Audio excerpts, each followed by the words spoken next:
పక్క రాష్ట్రమైన ఆంధ్రప్రదేశ్లో ఆనాడు ఉమ్మడి రాష్ట్రంగా ఉన్నప్పుడే పోలవరం ప్రాజెక్టు గురించి సినిమాలు వచ్చినాయి, కథలు వచ్చినాయి, చాలా వచ్చినాయి. పోలవరం ప్రాజెక్టు ఒరిజినల్గా కాన్సెప్చువల్గా అనుకున్నది 1940వ దశకంలో, అంటే స్వాతంత్రం రాకపూర్వం. అల్టిమేట్గా శంకుస్థాపన జరిగింది 1980లో. టంగుటూరి మన టి అంజయ్య గారు, టంగుటూరి పంతులు కాదు, టి అంజయ్య గారు ముఖ్యమంత్రిగా ఉన్నప్పుడు 1980లో ఆనాడు శంకుస్థాపన చేసిండ్రు. పనులు మొదలయ్యింది, ఫార్మల్గా పనులు మొదలైంది 2004వ సంవత్సరంలో.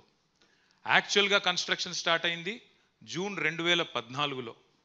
జూన్ 2014 1940లో అనుకుంటే 80లో రాయేస్తే 2004లో డ్రాయింగులు గీస్తే 2014 జూన్లో పనులు మొదలు పెడితే ఇవాళ చూసిన అయిపోయిందా లేదా అని.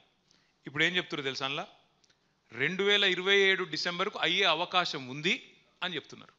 అంటే కేసీఆర్ పనితనానికి ఇతర రాష్ట్రాల పనితనానికి తేడా ఏందో చెప్పడానికి మాత్రమే ఇది నేను చెప్తా ఉన్నాను. ఎక్కడ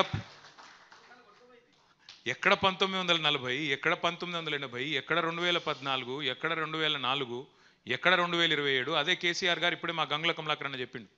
2016లో శంకుస్థాపన చేస్తే 4 ఏళ్ళు 3 ఏళ్ళు తిరగకుండానే అక్కడ బరాజ్ ఓపెనింగ్, ఆ తర్వాత 5-6 ఏళ్ల లోపలనే ప్రపంచంలోనే అతి పెద్దదైన లిఫ్ట్ ఇరిగేషన్ ప్రాజెక్టును పూర్తి చేసిన నాయకుడు కేసీఆర్ గారు. ఇది ఎవరు అవునన్నా కాదన్నా ప్రపంచ చరిత్రలో నిలిచిపోయే మాట.